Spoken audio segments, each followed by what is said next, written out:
Okay. Hello and welcome. So, Rocky, could you please introduce yourself and tell us what you do? Sure. Great to be here. Thank you for inviting me. My name is Rocky. I have been working in the digital space for around 20 years. I've worked across multiple industries, which is education, e-commerce, platforms, marketplaces, so on and so forth. And I've worked across companies, Fortune 500, medium-sized companies, startups. I have a management degree from Stanford University. And one of the things that gives me joy besides doing what I do is uh, teaching or giving back or sharing my experience, practical experience, and not just content in any way that I can. So currently, I am the CEO of a 40-year-old company in education space called Procurement School. So, Mhm. so that's what I'm doing right now. And apart from that, I also teach at Stanford and at few companies in Silicon Valley like Product School, trying to share the practical experience of whatever limited knowledge that I have with others so that others can benefit maybe from my mistakes and experience. That's amazing. So, my next question would be to you is, how do you think that you have contributed to the, education industry? Yeah. So from an education industry, the key thing is number one, I am part of an organization that is focused entirely on education, which is the Procurement School. Mhm. So this is focused very specifically on public sector, which is a sector which not a lot of people talk about. A lot of focus is actually on private sector. But the point is public sector is the base of anything that we do, whether it is building roads, whether it is building bridges, infrastructure, dams, you name it, right? Right. So that's what we are trying to do, trying to bring in the best practices of whatever is available to public sector, so that employees in public sector can actually go and help normal people like you and me. So Exactly. that's number one. Number two is a lot of people from private sector are trying to move to public sector. How to bridge that gap? So again, through our teaching or through our teaching, we are actually trying to do that. And I am also playing a small part in it because I get an opportunity to lead the organization whose focus is actually on that. And naturally, one person cannot make a difference.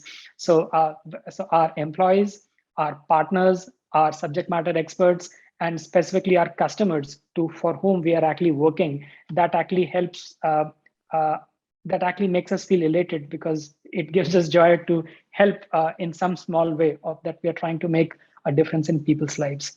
Apart from that, I also, besides my day job, I actually teach uh, at I actually give back to my school, Stanford University. So over there are a few flagship courses in entrepreneurship. So over there, I actually help aspiring entrepreneurs to actually Wow. mentor them in case they are actually trying to do their startups, as and when that is actually needed. So that's one. And apart from that, when I have time and bandwidth, I teach for a company called Product School, Mhm. which is how to build products. And when I'm saying products, I'm talking about digital products. Airbnb is a product. Amazon checkout is a product, right? So that's the example of a product. How do you do that? And I try and give back to society across levels. So people who have absolutely no experience who are trying to get into the industry, so I teach them. People who are trying to get their first promotion, they have in product management. Let's say they have been in the space for 5 years. So that's another set of people.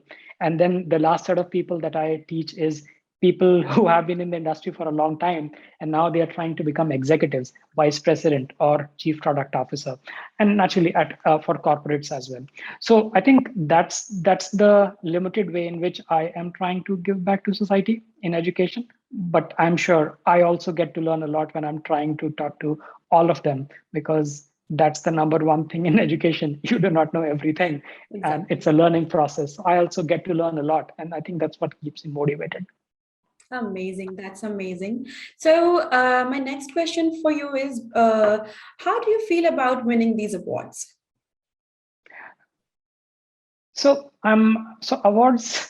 I guess so. Again, the point is the way I look at awards is it is some sort of a recognition that whatever you are trying to do, Mhm. yeah, it makes sense. So naturally, award is physical; it gives you joy. But I think the best joy that we get or I get is when I talk to my employees, and when I get a feeling in my one-on-one meetings that it is not a 9 to 5 job for them, they are really excited to come to work. We are really trying to make a difference.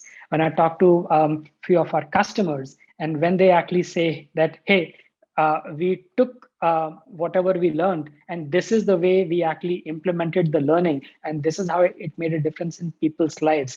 Or if it is the subject matter experts who have been partners with us for a long time, when they come up and say, hey, hey, whether they reach out to me or to my employees, the same thing actually happens. It is the trust that actually gets formulated, which is really, really critical. And naturally, if you get an award on top of it, yeah, it's not bad. It's nice. It makes I you feel humble. completely, I'm so sorry. So I completely understand like what is your feeling right now. I completely, agreeing on that part. So once again, it is amazing to, have you with us once again. So lastly, how we can contact you, where we can find your contact details. Yeah, so I think I have an open profile on LinkedIn, so anybody in the world can actually contact me. So yeah, LinkedIn is the best way to reach out to me. Great. So it was wonderful meeting with you, and I look forward for inviting you to in our upcoming events as well. Sure. Thank you so much. I appreciate it. Thank you so much for your time today, Rocky.